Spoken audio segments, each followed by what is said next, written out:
içinde. Saatlerce söylesem bile ne fark eder ki? İnforma çöplü beynim, hepsiyle iç içeyim. Kendi hapishanemde özgürlüğüme kilidliyim. Dertler büyürken çiğ gibi sadece gülmekteydim. Camlar gibi kırdım kalp var, birisinden bile pişman değilim. Kendimden emin değilim, kalbim merhamet taşıyan bir silah. Sözler vahemden siyah, güç imperiya. Adımlar Leylo, kafam yine Leyla. Yanarsam sorun yok, tutuşursam eyvah. Tutuşursam eyvah. Tutuşursam eyvah. Adımlar Leylo, kafam yine Leyla. Yanarsam sorun yok, tutuşursam eyvah.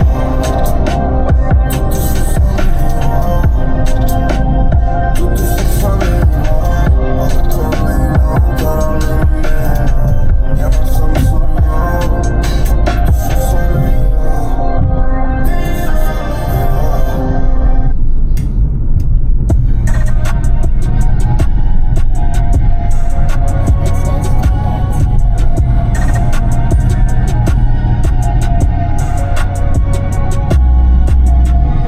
Çırılçıplak av gibi kala kaldım.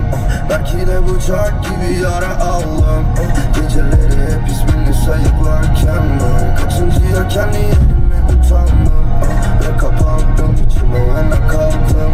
Bitti diye düşündüğünüzde yine kalktım. Gücüm arttı gittikçe şımardım.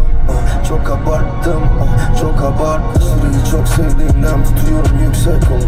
Ne yapayım hala geçmişten koparamadığım getoyu. İşte de hep daha derine derimdeki bu renk koyu. Bas yerime paslansın, yaşlansın ses tonu. Paralar, avukatlar, dava sonuçlar. Her yan solucan bir şekilde senden çalacak. Var kendim verileyim canım bir benden alamazlar. Sürdüğüm her gün batımında yeniden doğacak. Bilirim çocukluk zombi gibi. Her acı bir deneyim. Gülme sebep yoksa sebep ağlarken daha iyiyim. Damarda kan gibiyim, kırmızı her sinirim. Kapadım perdeleri, ışıklardan uzak biriyim. Çırılçıplak av gibi kala kaldım. Belki de bıçak gibi yara aldım. Geceleri hep ismini sayıklarken ben kaçıncıya kendi yerime utandım. Ve kapandım içime ve ne kaldım. Bitti diye düşündüğünüzde yine kalktım. Gücüm arttı gittikçe şımardım. Çok abarttım, çok abarttım. Hiçbir şey olmamalı bir kapı açılır elime bölümü kapa. Maymuncu gibi aklım erkiledi kurcalan. Ve hiç durmak bilmeyen bir mekanizması var. Artık tekrar gördüm tüm çocukları güldür. Umut yoksa üflet ışıkları söndür. Yalnızsa yapacak bir şey yok döndür. İçtiğim her şey kaldı şiştik göğsüm. Ölümsüz olsam ne olur değilsem özgür. Vurdum öldü sandığım herkesi gördüm. Ölümsüz olsam ne olur değilsem özgür. Vurdum öldü sandığım herkesi gördüm. Çırılçıplak av gibi kala kaldım. Belki de bıçak gibi yara aldım. Geceleri hep ismini sayıklarken ben kaçıncıya kendi yerime utandım.